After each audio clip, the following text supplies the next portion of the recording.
Let me tell you of the days of high adventure.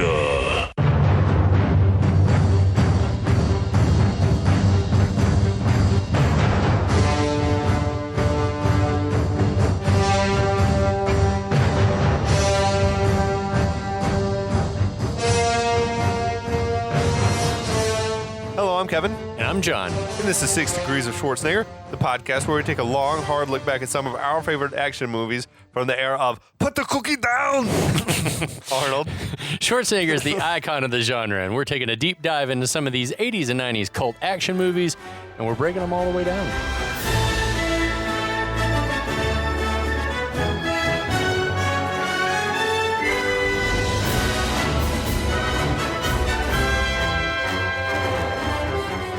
He got two! He got two! The best line of the movie. He maced me! So good. Put that cookie down! How's it going, my friend? Oh, happy holidays. Happy New Year's, maybe. That's right. Yeah. we gotta be it's either just Yeah. before or just after, probably. 2023. Who could have believed it? Huh?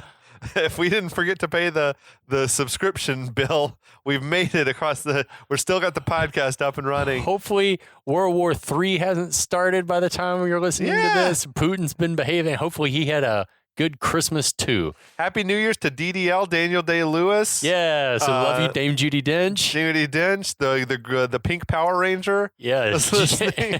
Amy Jo Johnson. Amy Jo Johnson is listening. Oh, girl. Hey, girl. Jake Lloyd and Haley Joel Osment are playing ping pong. Yeah, right in the now. rec room of the clubhouse or whatever. They're all listening. They're all listening. I'm glad that we could all do this as a family. Yeah. Yeah. We're here to talk about the final episode of Jingle All The Way. Oh, yeah. Classic. No, absolutely. as we discussed last time. 1996 Arnold Schwarzenegger Christmas film, Family Fare. Yeah. I just had dinner with a woman, Brazilian, and I was asking her if she had seen this movie before, if it was whatever. Yeah. And she was like, well, what was the name in Brazil? Because, it had a different name in Brazil or whatever. I showed her the title in Brazil, but I didn't know what it said in Portuguese or whatever. And she's like, oh, that translates to like toy hero or hero of toys. Yeah, it makes sense because I'm sure that Jingle Bell is maybe not a big... as big a hit in I don't know if they have South America way. Yeah, like they're not Frosty the Snowman and shit down in the tropics, you know what I mean? Like yeah. Well, I mean they have a winter time. They do, but not snow. Yeah, I don't know. In some countries in South America they do. Like it gets cold enough to wear a sweater. In the Andes or but something. But not on the beach. Not in Rio. Brazil, I don't think. But imagine being like whatever Australia where it's like the hottest of summer at Christmas time. That'd be just weird, right? I wouldn't care for it. I mean, it seems I can't fathom being in Hawaii or Florida at Christmas time. It just sounds depressing. Yeah. Well, then you got that Corona commercial with the palm tree. As we've discussed, I think on the podcast before, that I'm a fan of that commercial. Yeah. It has stood the test of time. I've seen all over the neighborhood this year, and don't recall ever seeing it before. Christmas cactuses. Like I said, is that like a thing? Have you ever heard of that before? Like these artificial cactuses people have up in the front yard with lights on them. That is new to me. The actual Christmas cactus. We have two at home. Oh, the ones that bloom at Christmas time. Yeah, okay, but not like these are like those whatever you call them, saguaro cactuses that are like made out of sheet metal or something. And I'm like, I don't know if that's a Southwestern thing for Southwestern transplants or something like that. It sounds needless. Yeah, like you're being extra for no reason. You want some attention. We love you though. Well, drop us a comment. Tell us, explain it to us. Is it a thing? Maybe it is a thing in the Southwest where you don't have the snowy thing. Maybe it's like you're representing your maybe Southwestern heritage. If you are representing your culture or something, then that's fine. I take it back. I take it all back. We have big respect for anyone, however you choose to celebrate your holidays. That's right. Absolutely. As long as you're listening to this podcast, you're all right with us. Well, and if you're not listening, then you can go and fuck yourself. That's right. Hope your always. Hope your 2023 sucks dick. The beauty is, if you're listening to this, then you're not offended, and if you're not listening, then you don't even know I said it. That's right. So. I love it. Don't cut a single moment of this out. I'll try to bring us up to speed. Yeah, what the fuck has been happening in this movie? Yeah, basically the premise is that Howard Langston, that's Arnold Schwarzenegger, he's on the hunt for the hard-to-find Christmas toy. It's Turbo Man. It's like a Power Rangers type thing. And he's been a sex toy. He's been clashing all day long with this mailman named Myron, played by Sinbad, He's deranged, looking for the same toy. Also, they've just been like butting heads and fighting over trying to track one down, but neither one's had any luck. So Howard is returned home. He's got this neighbor guy Ted trying to move in on his wife at Christmas, trying to wreck the home, the Langston home. So he goes into Ted's house with intentions of stealing the Turbo Man that Ted was going to give to his son. Because it's there under the tree. Sets Ted's house on fire. Has a fight with a reindeer. Punches out a reindeer. His wife gets in trouble with the wife, who leaves with Ted and the boys to go into the Christmas parade where Turbo Man's going to be. We've got Howard getting shit housed with the reindeer. He had like two beers. At that point. That's after he drank a fifth of Jack. So I think I just like to imagine liquor than beer in the clear. I like to imagine the whole rest of the movie he's drunk. So let me have this one. Absolutely. But so he's sort of realized, shit, I need to make amends. I need to make this right. Need to go and start being a better father, a better husband, all that shit.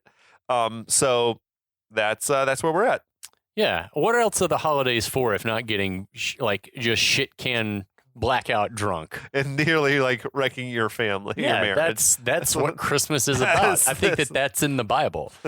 So I will guide us on this little adventure. This last part of the thing. So we pick it up with the Wintertainment Parade, and it is popping off. Yes, there's dude. a Santa marching band, giant menorahs, happy families everywhere. Were you ever in marching band? Oh yeah. Okay. Did some parades in my time. You played saxophone. I played saxophone, and then my senior year I played mellophone, which is like a marching version of a French horn. It's like instead of rotary valve like a normal French horn has, it has valves like a trumpet. Okay. But it's a marching French horn. Yeah. I was never a marching band guy. Apparently this shit, which makes sense, was filmed like on the Fox backlot in Hollywood. Yeah. They need that weather to be nice. In the hot ass summer when everyone's wearing like these winter coats and stuff, it must have just been brutal. Yeah, I don't like that. But we're professionals. The show must go on. Yes. So enter some comic relief in the form of the two local TV news anchors who are like hosting the parade, Gale Force and Liza Tish. Gale Force the weatherman. Yeah. Who was played by a dude named Phil Morris, who was the lawyer Jackie Childs on Seinfeld. Oh, I knew he looked familiar. Yeah. Jackie Childs. The fake Johnny Cochran sort of thing. Yeah. I love Amazing. it. Gotta fit against the skin. Like a glove. Like a glove. So through the glass of a giant snow globe on a passing parade float, we get a shot of Ted pulling up in a minivan with Liz and their sons. Johnny asks if the boys can hop out and stand with their buddy Owen and his dad while Ted finds parking. Ted and Liz look at each other and they're like, okay. So as the boys get out, we see Ted make a gross face like this could not have gone better. Yes, my plan is going exactly. Back out at the parade, we see a section passing where it's like popular toys, people dressed in costumes of popular toys and characters of the day, including Ninja Turtles and the Tick. There was Paddington Bear and Gumby and Barbie driving the Corvette. Yeah. And we see the boys push up to the front of the crowd, and ain't no Owen. Fucking liars. What happened to Owen and Owen's family? Yeah, he's a fucking liar. Also, shout out Sonic the Hedgehog was there. It was awesome. A giant, terrifying Cabbage Patch Kid. Ooh, which was with the impetus for this entire movie, I guess. Yeah. So the boys spot a personal favorite, we guess, which is the Cat in the Hat, which warrants like maybe the biggest high five, the most enthusiastic high five ever. Cat in the Hat. Yeah. Fuck yeah! I wanted the video like, fuck yes. Oh, just like shaking. Oh. Oh my god. It's just like no one's ever been so excited to see a Dr. Seuss character ever. Like, I don't know why. It could have been like anything else, but it was the Cat in the Hat. Really got him. Fucking lost their minds. little guy's almost died. So elsewhere, Howard, we see Howard's en route. He's in a taxi because he's drunk. Totally. And he is, as usual, stuck in terrible traffic. Could you just take 4th Street? Thanks for the help. Like, no cab driver likes it when you, like, that's like telling the Uber driver now. It's like, hey, can you turn here? Like, unless they ask you, just shut the fuck up. So the driver says, like, everyone's going to the same place. Hey, Turbo Man's going to be there. He was amped up for Turbo Man, the taxi driver. Everyone's got a Turbo Man boner. So Howard says, yeah, I know, and then throws some cash at the guy and, like, bails. So back in the minivan, Ted parks. He immediately starts in on Liz, telling her that he's sorry that she had to go through that back there, and offers her some non-alcoholic eggnog. Want some non-alcoholic eggnog? It's so weird. No. What's the point? No one wants non-alcoholic eggnog. That should be a huge clue. You should have been like, whoa. We might have talked about this on a previous, but what do you like to put in your eggnog? I'm not an eggnog guy under any circumstances. Bourbon or cognac? Yeah, a nice brandy or something works. Okay. Yeah. I'll hold the eggnog. Just give me the. I think eggnog's good. Yeah, I can't. It's like I understand why people don't like it, but so thick. That's what she said. Is it girthy? It's like a pack of bologna. Liz says, you know what? That's fine. And he says, you can't hide your feelings from me. Go on. Let it out. Get it out of your system. She's like, no, really, Ted. I'm okay. It's like, I don't think so. Liz, you're like a lost and frightened fool. I can see it in your eyes. Don't worry. Ted's here. My man is dead set on fucking her right there in the wood paneled minivan. Yeah, he like aggressively swats her sun visor mirror thing up to like force her to like talk to him, and then he puts his hand behind her head. It was like, this weird. is all stuff that like no. Do not be touching people. She hesitantly says, that's sweet of you to say. And then he tells her that she deserves better, calling her Lizzie, which Liz does not like. She's a Lizzie? Yeah. He says she needs a shoulder to cry on, and then like forcibly pulls her close to him, and she's like not having it. So we cut to Howard still hoofing it to the parade. Meanwhile, back in the van, Ted tells Liz that hey, look, we don't have to hide our feelings any longer. Liz is like taken aback. And he says, I don't have to tell you. I'm a very eligible bachelor, and a lot of women would give anything to be in your position. Liz, she would have to be like a little blind to not have seen this coming. Well, she said, oh, yeah, agreed. But I think maybe she was just, I don't know, like just a male presence for I don't know. Like, I don't know why she's been entertaining this, why she's been putting up with it the whole movie. It seems like trying to be polite and you don't want to make assumptions, but he's been pretty obvious about it. Yeah, all but like just having the dick out. And then she's like, oh, gee, I'm such a lucky girl. And just then, Howard trots up right in front of the van, sees the scene playing out in front of him.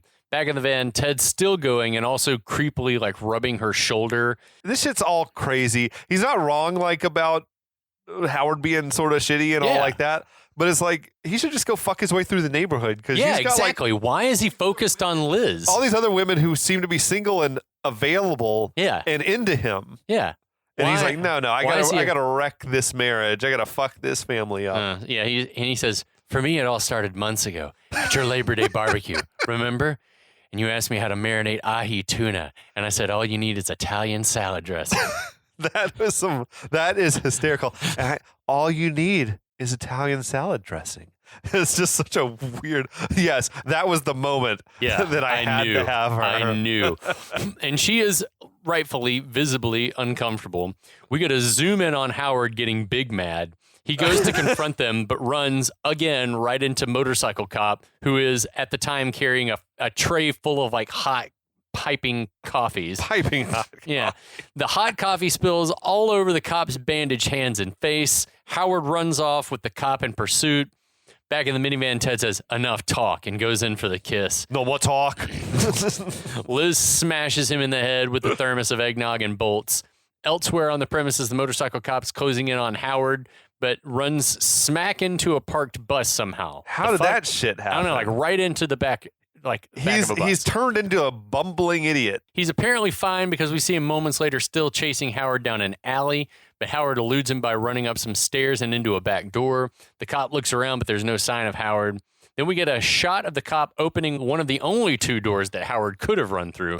He doesn't see Howard hidden behind a stack of boxes some 15 feet in front of him and immediately just like, fuck it. I can't waste time. Better go look elsewhere. It was smoky as hell in that room. I don't know what was happening. So just then a guy with a clipboard pops out of nowhere and grabs Howard. He's like, you, who are you? Are you the guy? Oh, thank God. Hey, we got him, people. So the guy says they're running late and that Howard needs to listen up. This dude was definitely coked out of his mind. Everyone is. Everyone in this movie is on cocaine. Everyone.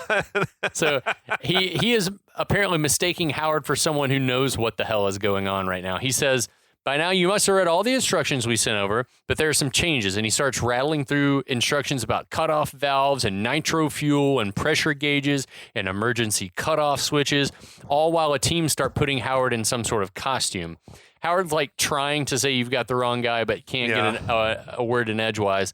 So the clipboard guy just continues talking, pointing out his primary controls, says the helmet has a microphone that's going to alter the voice to the proper tonality. Is that a word, tonality? Tonality is definitely a word, but you would just say alter your voice. Yeah, that's good enough. Tonality is more like, does this song have like a consistent tonal center? Or is it major, minor? Is it 20th century? Is it sort of like atonal? He's just supposed to be talking like just techno babble. So, and then the guy says, before you say anything, let me just take a moment and speak for everyone when I thank you for filling in for Pete on such short notice. It was a total freak accident what happened at rehearsal, and we're confident that we got all the kinks worked out of the system. And you should know, the doctor said Pete actually showed some brain activity this morning. That's a really good sign. That shit was pretty funny. Yeah. Poor Pete. Yeah. With that, the guy gives a big thumbs up and walks away. That dude was awesome. Howard is corralled toward a parade float where a surly dude smoking a cigarette in a booster suit, that's Booger from Revenge of the Nerds. Shit, really? Yeah. Lays into Howard. He's like, finally, where the hell have you been? Jeez, I've been up here sweating like a dog in a Chinese restaurant waiting for your sorry ass to show up. Well, it's showtime. Booster came out swinging with the needlessly like racist Yeah, it's like, oh God. Howard recognizes him and yells, I know you, you're Booster. Like, yeah, and who the hell do you think you are, Mary Poppins? So handlers shove Howard onto the float, close him inside while he tries to keep telling him that they got the wrong guy. Outside, the parade is reaching orgasm. The goofy parade newscasters tell us that the moment we've been waiting for has arrived. Howard, as Turboman, rises up out of the float, to his own surprise. Right. As the thousands of people cheer him on, he's kind of in this state of shock, but he's also kind of into it. He somehow managed to not realize that he's dressed as Turbo Man. Yeah, like you can't just look down and see. You've been looking at this all day long. He's hammered. Yeah, that's true. He is out of his blackout. See, that makes this all the more interesting. You should have had hiccups though. Oh my God. Oh, rough. So Booster tells him he's like, wave, which he does, now fully enjoying the adulation. He's like, this is cool. So in the crowd, Jake Lloyd does his best to impersonate a human child being excited by Turbo Man and points him out to Liz as she walks in. Look, Mom, Turbo Man. So Howard, his attention boner getting bigger and bigger, spots Jamie in the crowd and exchanges a special slow motion Turbo Man salute. Right. Action cuts back to the goofy parade announcers who tell us that Turbo Man will now select one special child from the audience to receive a special edition Turbo Man figure. Right on cue, the special edition Turbo Man doll, which is fucking enormous, rises up out of the float. I mean, it is like the length of it's Arnold's leg. It's that big. Like a 32-inch Turbo Man, 34-inch Turbo Man. All the kids in the crowd shit themselves. Everyone's dead. I looked into it, and they did release a real Turbo Man doll, like to coincide with the release of the movie. Like 200,000 of them available only in Walmarts or something like that. I haven't looked into eBay like purchasing one, but I don't think that's going to happen for me. I just can't. I can't justify it. I've got my Jack Slater. I've got my Jack Slater over here. It depends on what they're asking for it. So I'll look into it. They might have a lot of boosters. Daddy will handle this for you, my son. Nobody wants a booster. Yeah, so we're going to get into this shit. We don't want Booster son, we hate you. The fever pitch that people like building in the booster hatred camp in this movie, incrementally grows the whole movie, is like one of the more brilliant touches of the movie. That he becomes more and more unpopular the longer the movie goes on. So anyway, Booster tells Howard to pick up the giant toy. Howard is dumbfounded to finally be holding this unwieldy Turbo Man doll. Yeah. He even caresses, then hugs the damn thing. Then, with a triumphant yes, he holds the figure up like the sword of Grayskull and waves it around. The crowd further loses its mind. Then there's a series of weird cuts, including one woman dressed in bronze lame and carrying grain. Okay, sure. And then we see the cop, the motorcycle cop, waving, and I guess he's part of a police float that's just up ahead. He's given up on the search for Howard, I guess, and he's jumped on the float. And then there's one cop, I guess, doing flips on a trampoline on the float. Yes.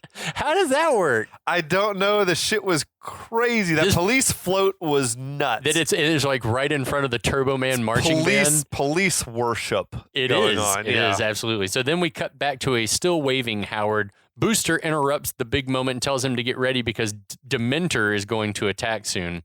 We cut to a rooftop. We see the Dementor actor surveying the scene and getting ready for his big moment, but then he gets jumped by an unseen assailant. Who could it be? Back on the float, Booster says that Howard needs to hurry and pick the lucky kid. Howard looks around and stares in Jamie's direction. Jamie and Johnny argue over who he's actually looking at. Then Howard points, still unclear to everyone as to who he's pointing at.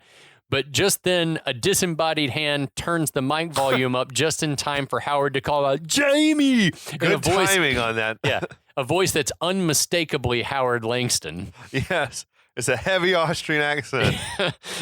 Jamie! Jamie in disbelief. All that matters now is Jamie.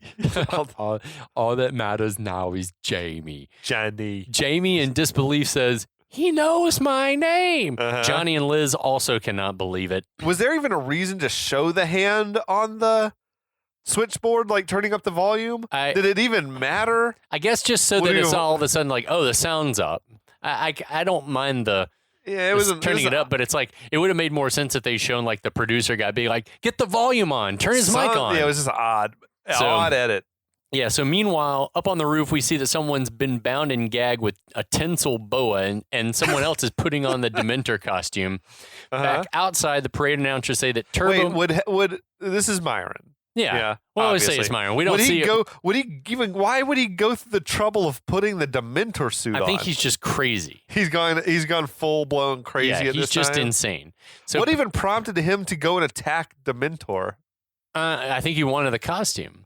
But we don't know. We can't know why. He's insane. I feel like he doesn't even really know that Howard's on the float or anything. He's been following him. Okay, he's been watching it all closely. Yeah, he's been following him, watching him from the shadows. So back outside, the parade announcers say that Turbo Man's chosen a winner. Liz tells Jamie to go ahead and run up on the float, which he does. Get your ass up on that moving float. Yeah, son. Jump onto that moving vehicle. And as he does, he still hasn't recognized this man who's clearly his father, even after he says, Merry Christmas, Jamie, and hands him the toy. Booster was crying. Yeah, Liz and Booster are fucking ecstatic. Yeah, he is 6 inches away from his dad and does not recognize and Jamie's him. like, how did you know my name? Then Howard, like an idiot, almost reveals that he's his dad, which would have caused a giant shit show right there in the middle of the street. But before he can spill the beans, we see a rope and grappling hook sling around a light pole. Grappling hooks, baby. And that's my shit. And Myron zip lines down to the float. He's like has the Dementor suit on. He's when he lands, like the crowd boos. Myron gives them like a fuck off hand gesture and yells at them. He's like, "Shut up, shut up." The parade hosts are confused. Myron turns to Jamie and says to hand over the doll, and nobody gets hurt. Howard's shocked to see that it's Myron. Myron says, "That's right, Turtle Man. Thought you could outsmart me, didn't you?" So did he? So he knew it was Howard on the float before he ziplined in? Oh yeah. Okay. That's what I'm saying. He's been watching we from the needed shadows. some cuts of him lurking. Yeah. But anyway. I think it's like he's gone full supervillain. Okay. Yeah. Okay. I'm with it. While Myron continues to blab, Howard sticks the huge action figure in Jamie's backpack, which I don't think is going to fit, then tells him to stand back. Howard tells Myron that he's taken this too far, but Myron says, I'm not going home without that doll. I'm not going home without that doll. So Booster steps in, tells Myron's like, hey, man, you're going off script. And he's like, you know what? Nobody likes you, Booster. And he punches the shit out of Booster off the float. And in maybe one of the most hilarious bits of the movie is like asshole kids immediately swarm poor Booster, affirming. He's like, we hate you, Booster. That was wild. They were beating the shit out of him. No one likes you, Booster. I hate you, Booster. I could swear one of those kids dropped like a homophobic slur as he was doing it. And as I was listening, I'm like, did he say what I think he said? Oh man, I didn't catch that, but I thought that the Booster hatred throughout the movie is like one of the funnier parts to me. They paid off well. It is. It's a growing hatred. It's just like they want to burn him by the end. So anyway, a startled Jamie runs, but Myron chases him down, grabs him. Howard tells him to leave the kid alone, but Myron's not hearing any of that. Ta-ta, Turtle Man, Myron says, and shoots a projectile fist at Howard that knocks him silly, just like in the TV show in the opening. The crowd boos. I'm not sure how the physics of the hand works since he gets the projectile hand back, and it seems like he's like screwed it on, but it's just his normal hand. It was like, yeah. That doesn't work. You mentioned it. That's not a thing that is a thing. There's a lot that's going to happen here that you're like, what? There's a functioning Turbo Man jetpack? Yeah, that shit still doesn't, like, they've just now gotten to the point where there are jetpacks in operation now. Okay. Like some like ranger services are using them to can fly up mountains and shit to get to people. That's amazing. It's badass. Okay. So anyway, Jamie urges Turboman to shoot Dementor with his turbo dicks. Hey, Myron, I have a special delivery for you. So Howard hits a button on the costume and metal discs. I love the idea of fans in the audience like looking at each other like, Myron? Who's Myron? Yeah, what? Why is he calling Dementor Myron? Yeah, so he starts like action figure shooting discs at this guy out of his gauntlets, and I guess they added in all the spark effects in post because there are all these terrible. Like, yeah, it looked awful. So Myron is because also probably like it's supposed to sound like metal, but I'm sure it just in live is like.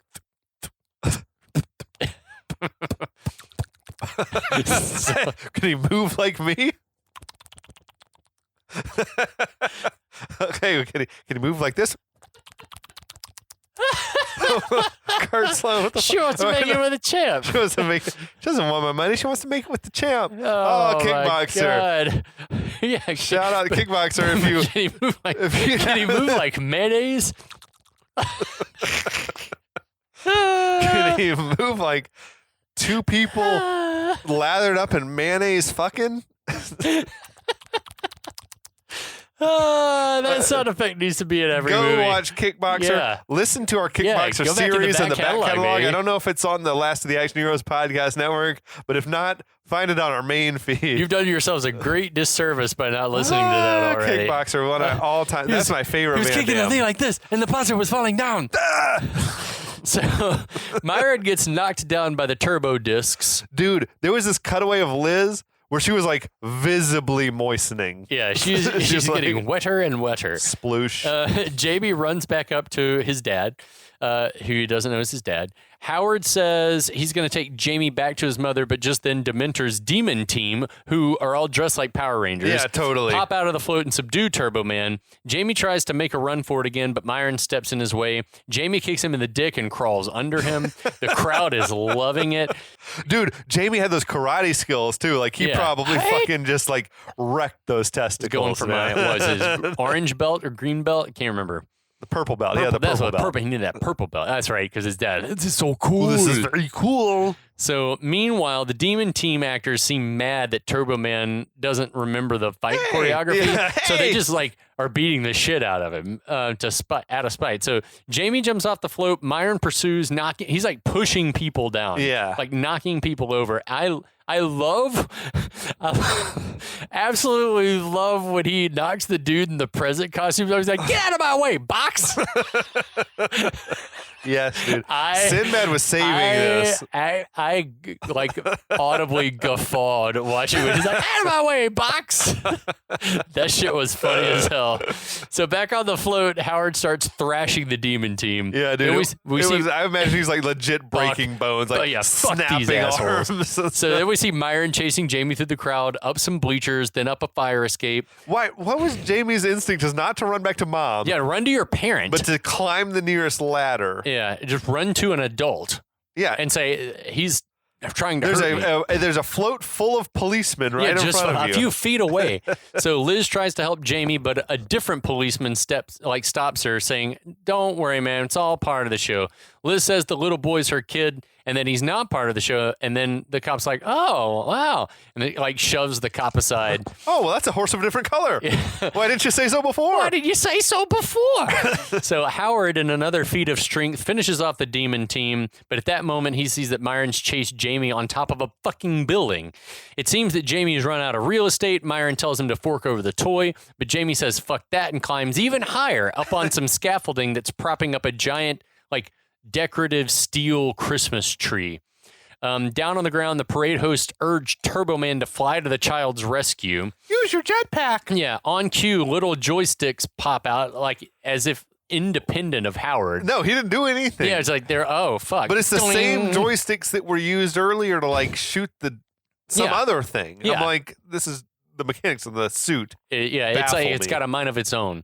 It's like the greatest American hero. What was that thing? No, someone else was it's like Iron Man's suit or something. It's got an AI built into it or some shit. Yeah, so Howard, we guess, hits the right button and the jetpack has ignition, and then there's a lot of flames shooting out of it. It's turbo time. Yeah, but it's there's a lot of fire. Absolutely, dude. Pink flames. And it would have burned his pants up, I'm confident. Anyway, first degree burns. His leg's just gone. Yes. So Howard tries to deliver the catchphrase, "It's turbo time," but instead launches himself into the air where he starts immediately spiraling out of control. He's drunk. Do you like the movie Rocketeer? Yeah. That movie was awesome. Jennifer Connelly, always a fan. Man, that movie was really good. It is. It was really a good. Timothy great Dalton. Secret Nazis. What more could you want? Art Deco, that time period. Yeah. Was really, really good. There had to be big people behind that. It wasn't a George Lucas production or anything, was it? I don't think so. I vaguely remember being a Touchstone picture or something it's so good. That movie is awesome. Anyway, it's not this movie. Whatever happened to Rocketeer, the actor? Did he have much of a career after that? The guy playing Cliff, I've wondered that. I think he's done a bunch of TV. He had a Brendan Fraser sort of thing, but more dashing, ruggedly handsome. Yeah, but Brendan Fraser in Mummy era. Mm-hmm. Yeah, when he was that sort of dashing, swashbuckling dude had hero. Skills. I wonder why he didn't have a bigger Hollywood career. That's why I wonder. But anyway. But I think he does. He's done a lot of TV, I think. We should do Rocketeer. If you're that handsome, someone's going to put you in front of a camera. Definitely. Well, they did. That movie's really good. So anyway, Howard flies way too high before he hits the kill switch and starts plummeting back to Earth. He was in low Earth orbit atmosphere. Not so really, they gave what at best was going to be feet. At best was going to be an actor though. They gave him a fully functioning rocket pack to wear. Yeah. I wonder what was the choreography supposed to be of this? I bet was he going to fly around? I bet he was supposed to just when RoboCop 3 he had the jetpack. I bet he was supposed to just hover above the ground fly a few around feet, just a little bit, a few dozen feet, shoot the discs maybe, and then it's over. That's all it was supposed to be. Okay. Instead, he's gone full Rocket Man. Yeah, he's flying around the upper levels, way above the skyscrapers and everything. He's several thousand feet in the air. And starts plummeting to Earth when he hits the kill switch. Somehow, as he's free falling, he launches himself again, zooms all around the Twin Cities, nearly crashing into several buildings in the process before he says, "I think I'm getting the hang of this." He tries to buzz the tower where Jamie's waiting with outstretched hands, but just misses. And thank God, because he would have been flying around with Jamie's bloody arm in his hand. He'd have ripped it out of his socket if he'd flown by at that speed and grabbed it. It dismembered his own child. I like that the big, the climactic, exciting musical score was just the main theme of the movie, played at time and a half speed. Yeah. It's just play the shit faster. Yeah, just same go fast. shit, play it faster. Yeah. The special effects were fucking terrible during all this. I'm this was the era that you could do it good if you spent any money. Well, they spent all the money on Arnold, so. Probably. Yeah. Right? And Jake Lloyd. No. Hell no. They didn't pay Jake Lloyd. They gave him Twinkies or Oreos or something. So, distracted, Howard crashes back through the parade, nearly killing several people. Ain't no way those people could dodge him. And dozens would have died if he'd hit them. If he'd hit them, they would have been dead. Like he would have flown through their bodies. So he finally manages to right himself and gain a little altitude to get out of the crowd, but he flies into a banner and gets slung like a tether ball around the light pole. Dude. It was like tether ball, that old playground shit. And he finally snaps the line holding the banner, gets flung through a window and into a building where he wrecks family Christmas. Yeah. So this family like sitting down to eat dinner, they're like praying. Which I'm like, I feel like if you lived in that swanky little condo or whatever that was, you probably are like watching the parade come by. Yeah. At that time, unless you just don't give a fuck about it. Yeah, but yeah, they were sitting down for dinner, praying, fuck their whole shit up. Yeah, he flies in one window and out the other side of their apartment. Then he plows directly into a brick wall and just teeters like an arrow that's gotten stuck in a target in a cartoon. Like he hit that thing full speed into a brick wall and he's fine. His whole body would have shattered, splattered. So it's like Wile E. Coyote hitting the side of a cliff. Is exactly what it's like. And I cannot stress in strong enough terms how bad the special effects were. Yeah, they are terrible. During all this. And not just because this is like 90s. It's just they're like even for 90s. Like, no. Movies like Rocketeer had amazing special effects. Movies that were 10 years older than this looked better than this. Yeah. So somehow he gets himself going again, only this time straight at the ground. Fortunately, he hits the kill switch and just like gently lands. But still, but he still break bones, break your neck. He would have. Broken collarbone. I mean, when I say gently, it's like he's seemingly no worse for wear, whereas if he'd actually fallen that height, he would have been killed, broken back, wouldn't have been able to stand up. So anyway, up on top of the building, as Myron closes in on Jamie, the cable supporting the big steel Christmas tree decoration thing, they start to snap, and the scaffolding, like they're pulling up sections of the building that they're attached to. That's just shitty engineering. Yeah, I'm right like, there. what? This thing I feel like was going to tip over whether there were people on it or not. So the Christmas tree tips over, leaving Jamie and Myron dangling 100 feet over the street below. Myron's still trying to grab the toy. Fucking psycho. Yes. Howard starts to come to, gets to his feet, looks up and is terrified to see Jamie hanging on for dear life. Jamie calls out. He's like, use your turbo ring. Howard produces a boomerang from his boot and chucks it at Myron. It misses and flies past. Myron laughs defiantly, grabs the Turbo Man doll from Jamie's backpack, and while he's celebrating, the Turbo Ring comes back around, nails him in the head, which causes him to lose his grip and fall with the toy. Fortunately, he cradles the toy so it won't break, and his fall gets broken by the parade float, which would still probably have resulted in some like major body damage. Absolutely. I like the idea just that Howard is like taking his advice from 7-year-old Jamie, who's under the impression that he's the real Turbo Man. He's like, okay, the kid says chuck the turbo ring. I got to do it, man. No one's hurt, though. Not in this movie. Not at all. Yeah, Myron rejoices that he still has Turbo Man, but is immediately surrounded by cops with guns drawn, led, of course, by our familiar motorcycle cop. While all this bullshit... at this point, so they're aware this is now not part of the show? Yeah. Or they're just that racist that they're just like... Both. I don't know about this Dementor black Dementor. Yeah, no. I was told Dementor was white. I've watched the show. This ain't Dementor. Yeah, exactly. So what are the producers like? That dude's black. Get him. So, yeah, motorcycle cop leads the charge while all this bullshit's happening. Jamie's been dangling from the tree still. He finally loses his grip and falls. Not to worry, though, because Howard, now an expert with jetpacks, takes flight and catches Jamie before he hits the ground. How can Turbo Man both operate the joysticks needed to fly the jetpack and catch someone? And it seems like it's got to be one or the other, because you can't hold someone and be operating the joysticks that you need to fly the pack. One or the other.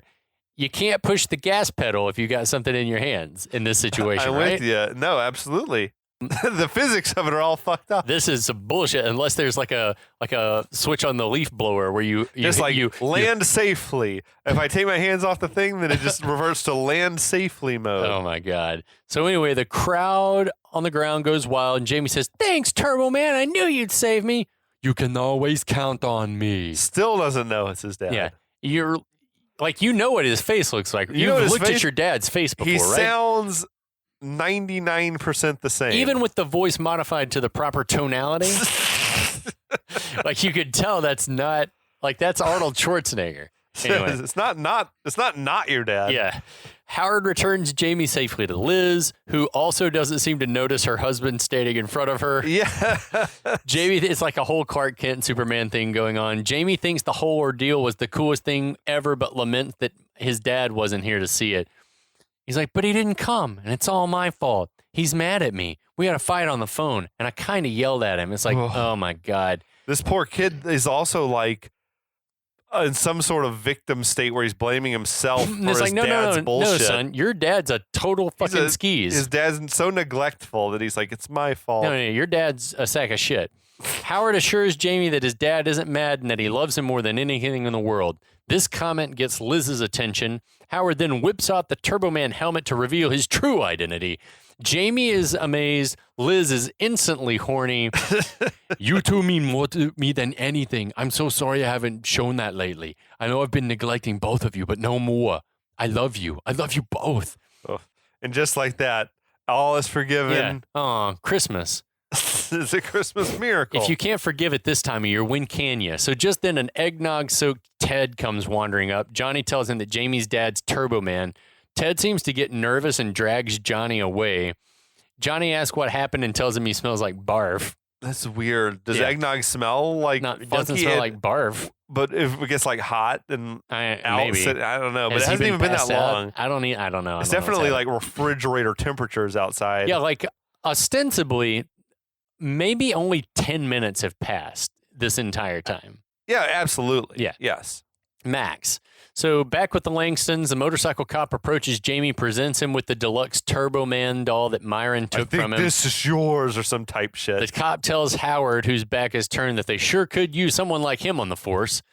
Yeah, that's an odd moment for the cop. Yeah. He's had a hell of a day, this guy. At first, Howard seems scared, but then seems to quickly get an idea and a way to get out of his numerous run-ins with law enforcement throughout the day. Whips around, thanks the officer, saying, I'll keep that in mind. Oh, I'm sorry about the bike and the coffee and the bus and the box. The cop is dumbfounded. I like to imagine another universe in which the cop is the star of his own movie. Yeah. Like this is his last day on the job, retirement. and all this shit's happening. Yeah. Or he's got cancer. I'm too old for this shit. Yeah. Oh, man. This is his last day. He's going to have like one last day, boring day on the force, and then commit suicide. I'm going to just be in the parade. It's like, no, now I'm like getting caught up in all these hijinks. We should remake this movie starring the cop. Anyway, he's dumbfounded. Just then, other cops drag Myron past. Myron is asking how he's supposed to look his son in the eye after failing to get a Turbo Man. Jamie has a miniature crisis of conscience, looks at the toy, then walks up and offers Myron the doll.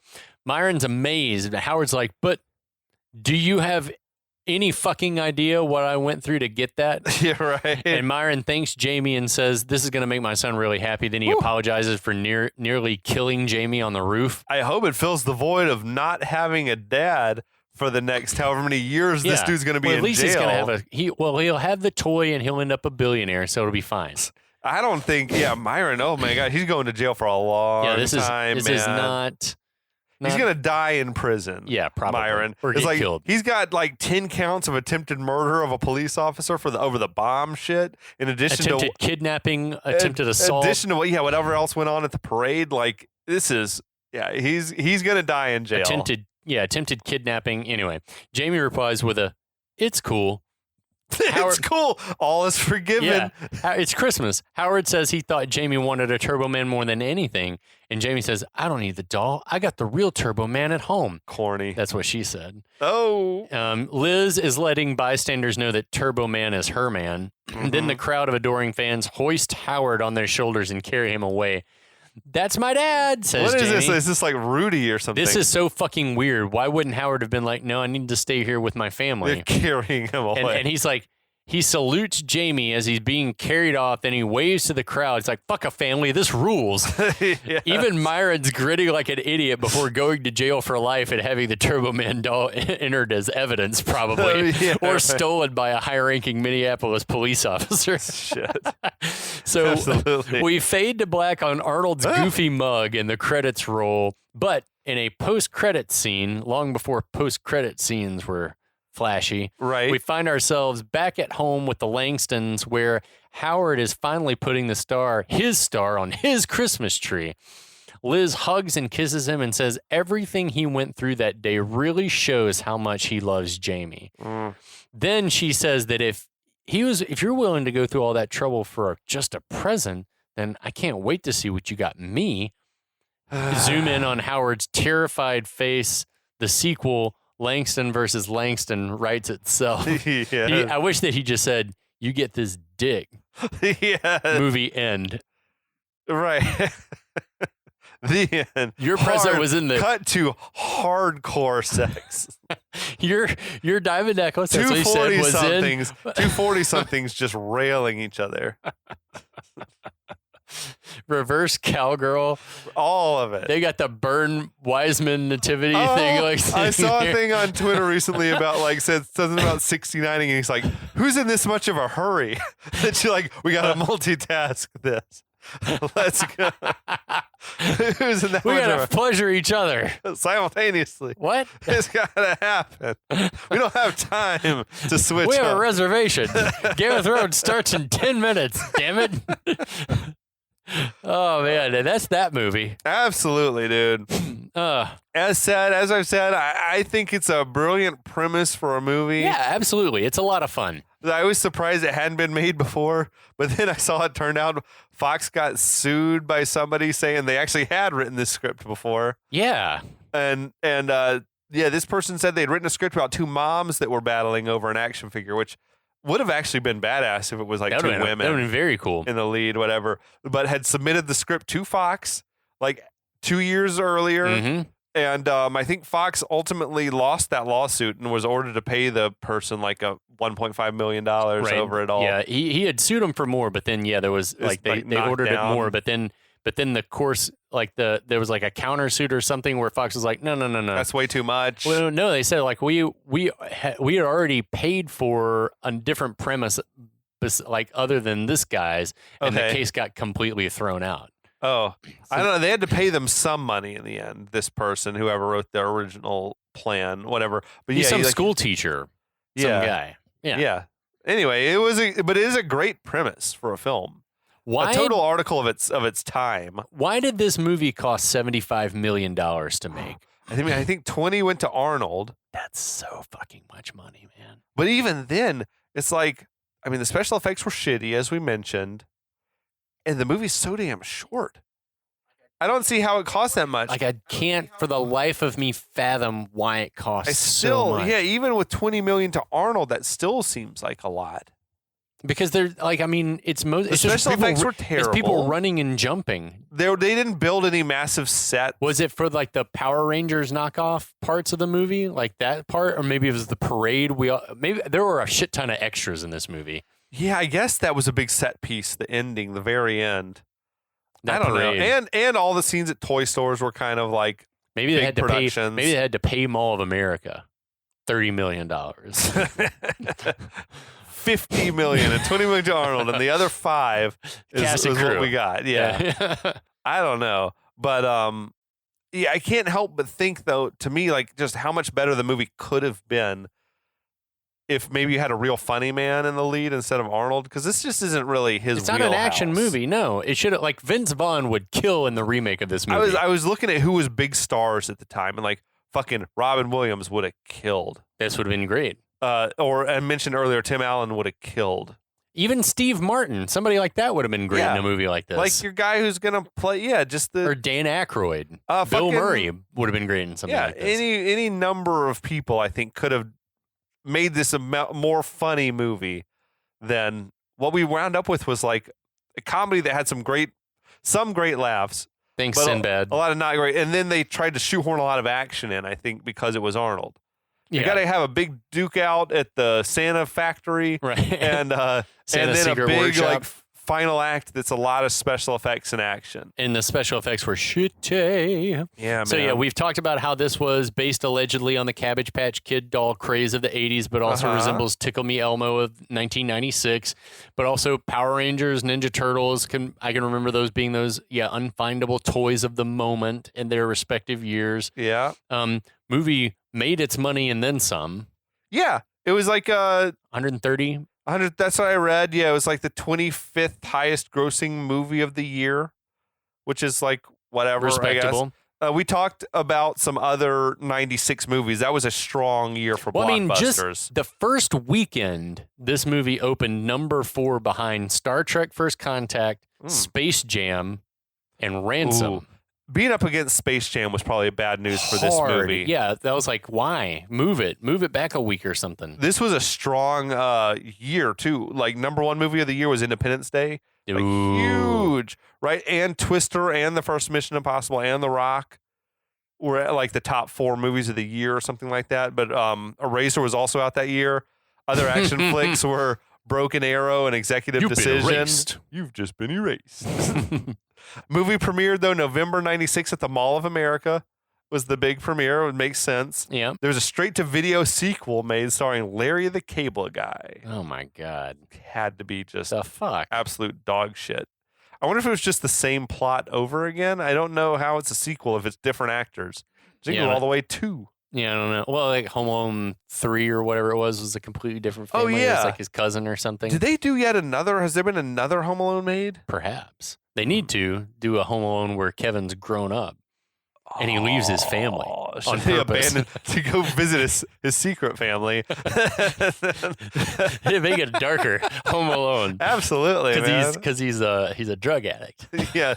He's like in a crack house. He's in a crack house. He's home alone because he killed them all. You broke into some other family's home, murdered everyone. And he's holding them hostage. Oh, shit. He's we alone. Should definitely write this. Write this down. Write this idea down. The bourbon is speaking through me. So we love to talk about what the critics of the time said about it. Roger Ebert gave it. Ebert. Roger Ebert gave the film 2.5 stars, writing that out of 4, out of 5. I think know it's what his was. 4 stars, right? I can't remember how the Siskel and Ebert. That's how I would describe system. this movie, just perfectly mediocre. He said he liked it a lot. He said, I liked a lot of the movie. He thought it had energy and humor, which would have mass audience appeal, but he was disappointed by the relentless materialistic view of Christmas and by the choice to go with action and violence over dialogue and plot. Fair. Which we all of those fair we points. completely agree with. And I would agree with I guess in the end the kid Jamie did give up the toy. Yeah. But it really should have been some sort of realizing the real meaning of Christmas is not about just getting this gift. Right. And they didn't really accomplish that. I'm with Roger. Yeah, definitely. I agree with his assessment 100% because I keep thinking about movies like Trading Places, and that this movie could have had a similar vibe, a similar feel to like the Trading Places. Like for whatever reason, I could see those movies having a similar like atmosphere about them where it didn't need to be about action, but it was more about like just people running around and trying to figure things out. And like, it could have had a much more like gritty, like, but I guess they were trying to make a kid-friendly thing. Plus, they had a fucking action figure that they wanted to sell. I would have loved if this movie had gone darker, though, because it could have been really like good. I mean, you didn't have to go like hard R or anything, but it just could have been a little darker. Or like Scrooged. Like, some of my favorite Christmas movies are like darker. They're like darker Christmas movies, and they can still be funny. Yeah, and still be a classic. Yeah, they were going cartoonish on this. Big time. Like cartoonish, like as close to G-rated as we can get it. It was like the next step would have been animating it. Absolutely. Yeah. But yeah, they were about that. They were trying to sell toys, and that was, I'm sure the merchandising and the product tie-ins at whatever. I can't McDonald's remember anything about. Yeah, I can't remember like was there a big presence with McDonald's? Was there a commemorative Happy Meal? We were probably a hair too old to like be the target audience for this. Yeah, 96. We were teenagers. Yeah, God, we were in high school. This is probably a movie for 10-year-olds. Like this was the shit. I'm sure. Yeah, I guess that's probably another reason why I wasn't like beating a path to the movie theater. I didn't to see it until the last year or so. Yeah. But it got some killer laughs. Yeah. Some genuinely, if you put a Sinbad We hate you, Booster. and a Phil Hartman, like cast legitimately funny people in there, they can't help but just like nail some of the scenes. Yeah. It had some very, very, I would say that the movie was good in spite of Arnold. He got through. That shit was amazing. He got through. That's the shit that sticks with me. Yeah, it's so good because it wasn't even true. No. Like he was a bastard as well. Lying. You know? He was totally lying to start a fucking riot. He was trying to start the race war. Oh shit! He would have been shot in the. Yeah, they would have shot him in the mall. Oh man! Oh my god! But yeah, I'm glad we talked about it. We did it. It is an entry in Arnold's catalog. Definitely, definitely worth watching. It's something that as I was watching it, I was like, I'm glad to have seen this. A blind taste test. I feel like you show this movie to any 10-year-old and they would think it was a riot. Yeah. Yeah. Yeah, and you show it to an adult, and it's like, what's not to love about the reindeer drinking beer? Yes, absolutely. Thanks for taking the journey with me, John. And man, thanks for queuing this one up. This was a good one. All of our listeners, we appreciate it. Dame Judy, we hope you have a happy new year. Stick with us. We're gonna be doing some fun things, I'm sure, in the new year. Yeah, baby. So, everybody, until then, stay safe. Have a happy holidays, and we'll be back.